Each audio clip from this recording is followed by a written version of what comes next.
Вы смотрите программу «Актуальное интервью». С вами Дарья Короленкова. Приветствую. Кибердом – это первое в мире индустриальное пространство, полностью посвященное гипербезопасности. Он объединяет бизнес, государство и общество для развития российской технологической индустрии в области информационной безопасности.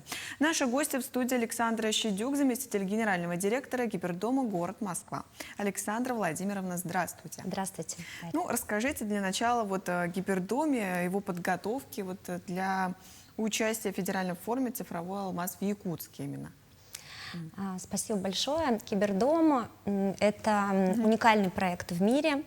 Действительно, аналогов его не существует. Это проект, который занимается системным развитием индустрии кибербезопасности в нашей стране.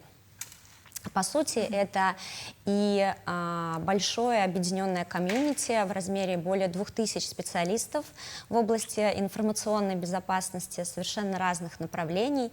Это и этичные хакеры, и исследователи, это аналитики, эксперты, это люди, которые выбрали профессию защиты, цифровой защиты бизнеса.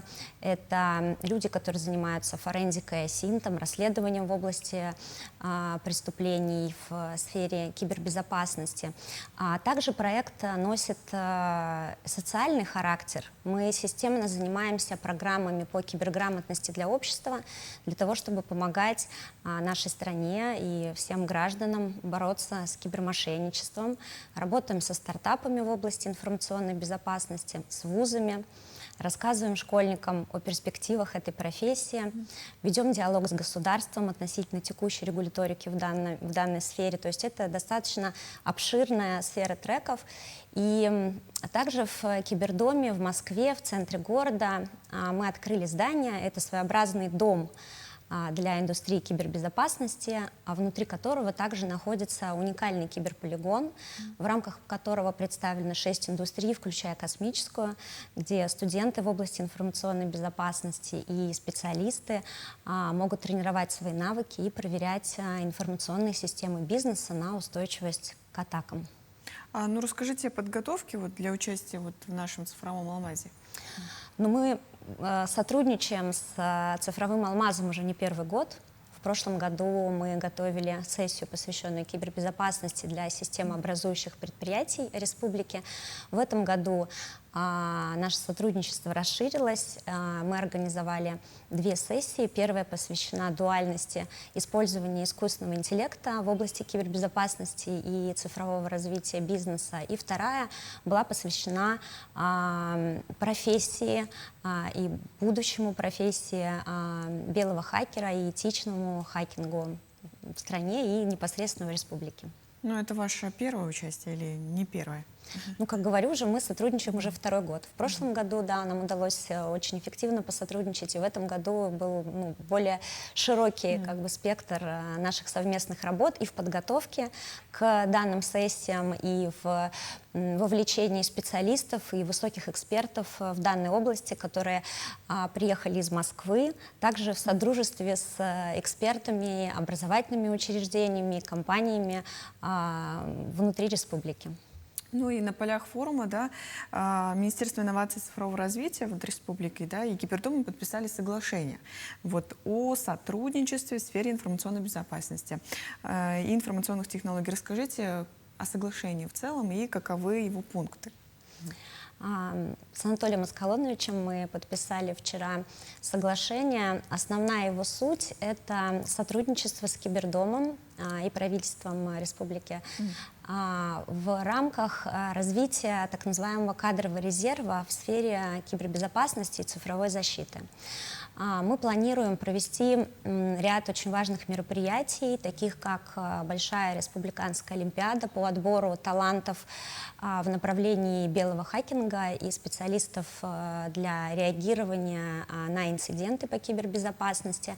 Мы хотим популяризовать эту профессию в республике и ввести возможность обучения дистанционного данной профессии во всех, даже самых отдаленных уголках республики, чтобы талантливая молодежь как я уже сказала, со всех концов республики могла осваивать эту профессию. Ведь это достаточно перспективная профессия. Сейчас на ней можно зарабатывать существенные деньги, даже, грубо говоря, не выходя из дома. И так как мы понимаем, что погодные условия здесь такие достаточно жесткие, особенно в зимний период, и это позволит людям получать очень востребованную, одну из самых, я бы сказала, востребованных профессий в будущем.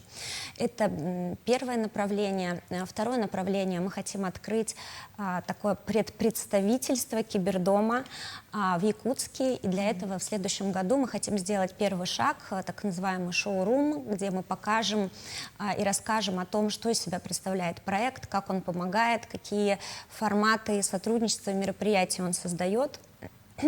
И благодаря этому привлечь партнеров из республикообразующего бизнеса присоединиться к этому проекту, потому что проект очень технологичный, он достаточно сложный, технический, достаточно высокобюджетный, и мы надеемся, что благодаря шоуруму, возможно, в ближайшие годы нам удастся открыть целое представительство здесь, которое будет системно заниматься вот всеми этими вопросами.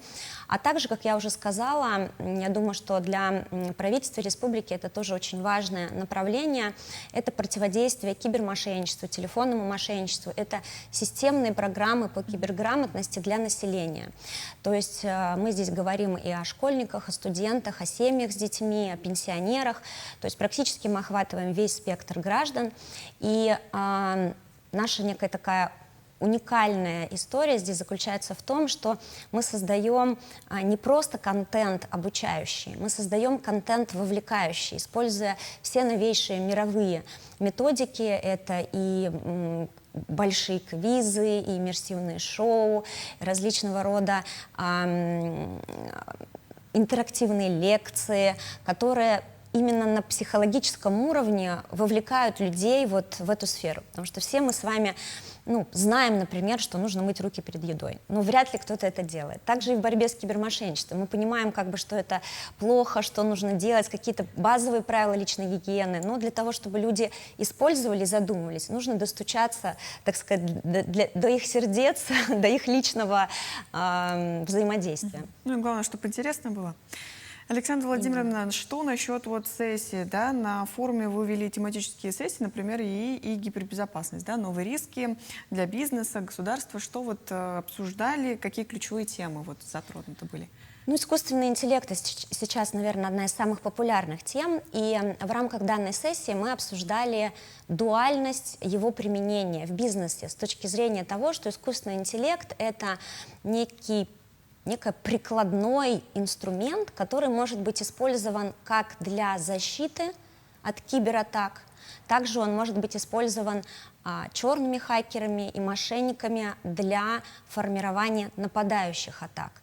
И эта дуальность и возможность применений в той и в другой сфере, насколько рано мы сейчас озабочены безопасностью внедрения искусственного интеллекта, насколько мы задумываемся о его применении, ведь даже для граждан сейчас существует большое количество программ помощников с искусственным интеллектом. Да? Это, собственно говоря, мы задаем много вопросов, да, как в Яндекс.Поиск, теперь различные GPT-чаты и гига-чаты, да, известных наших компаний российских.